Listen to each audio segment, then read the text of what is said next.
নমস্কার, সবাইকে স্বাগত জানাই আজকের হেলথ ডায়েরিতে। আমি জানি আপনি স্ক্রলিং করছিলেন, এটা সেটা খুঁজছিলেন, হঠাৎ আঙুলটা থেমে গেল।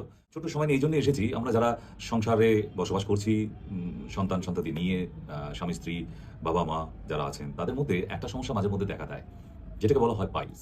আমার ট্রিটমেন্টে যারা আসেন তাদেরকে ফার্স্ট কি নিষেধ, পাইলস তো আপনারা জানেন, অর্শ কি, যাদের যাদের হয়েছে তারা আরো ভালো করে হাড়ে হাড়ে জানতে পেরেছেন। এক হচ্ছে মাংস খাবেন না, মাংস হচ্ছে জম, মাংস খাওয়া যাবে না। দ্বিতীয়, আদা কোনো সবজির মধ্যে দেবেন না। তৃতীয়, সাইকেল চাপা যাবে না। চতুর্থ, অ্যালকোহল মদ্যপান করা যাবে না। এই চারটে নিষেধাজ্ঞা আপনাকে মানতে হবে, তবেই আপনি এই অসুখ থেকে মুক্তি পেতে পারেন, নচেত নয়। কোনো ডাক্তারের 14 পুরুষের দম নেই আপনাকে ভালো করে দেখাতে পারে। আর যদি বলেন আপনি যে অপারেশন করে নেবেন, অপারেশনে যদি ভারতবর্ষের কোনো ডাক্তার পাইলসকে অপারেশন করে সারিয়ে দিতে পারে, আমি ডাক্তারে ছেড়ে দেবো। তাই যারা এই অসুখে ভুগছেন, একটা ছোটবেলা থেকে হয়।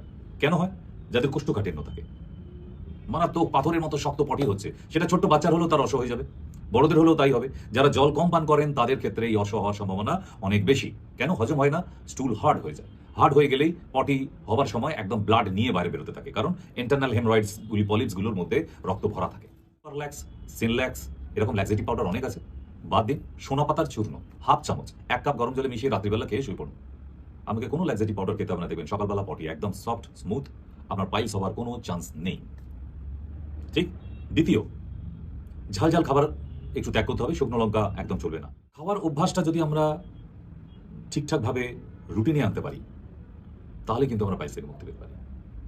আমি কয়েকটা হোম রেমেডিস বলে দিই। পেঁয়াজের সাথে পেঁয়াজ রস 1 চামচ, তার সাথে টক দই সকালবেলায় একটা কাপের মধ্যে মিক্স করুন আর খেতে থাকুন। যদি দেখেন যে ব্লিডিং যুক্ত পাইলস, রক্ত পড়ে, একদিন দুদিন ছাড়াই রক্ত আসছে অনেকটা, এতে কি হবে? হিমোগ্লোবিন ডাউন হয়ে যাবে। দুর্বঘাস, দুর্বাঘাস চেনেন আপনি? তার সঙ্গে গাঁদা ফুলের পাতা আর বিষহরি পাতা বেটে নিয়ে 1 চামচ সকালবেলা খালি পেটে খেতে থাকুন। 10-15 দিন দেখবেন আপনার পুরো ব্লিডিং বন্ধ হয়ে গেছে একদম। আমি কোনো ডক্টরের কাছে না গিয়ে যাতে আপনি ভালো থাকেন, আমি তার উপায়গুলো বলে দিচ্ছি। সিদ্ধ সিদ্ধ খাবার খাওয়ার চেষ্টা করুন, বেশি ঝাল খাবেন না। আর যদি রোজ টক দই পেঁয়াজ রস না পাওয়া যায়, বাঁধাকপি পাতার রস 1 গ্লাস করে প্রতিদিন সকালবেলা খালি পেটে। মূলো থেকে রস বের করে নিয়ে সামান্য মাখন মিশিয়ে যদি খান, তাহলেও কিন্তু আপনার পাইলস ভালো হয়ে যাবে। এতগুলো পদ্ধতি আছে, আপনি যে কোনো একটা পালন করুন, আপনি দেখবেন ওষুধ ছাড়াই আস্তে আস্তে ভালো হয়ে যাচ্ছেন। অপারেশনের কথা কোথায় ভাবছেন? অপারেশনে এটা সারানো যায় না, আপনাকে ডেফিনেটলি বলছে, 100 নয় 1000% অ্যাসুরেন্স দিয়ে। আর যদি অপারেশন করে ফেলেন তাহলে দেখবেন পরের বছর আবার ফিরে এসেছে, তাহলে আমি কেন যাব? বোঝা গেছে? তাহলে পাইলস থেকে মুক্তি পেতে আপনাকে এতগুলো পদ্ধতি বলে দেওয়া হলো।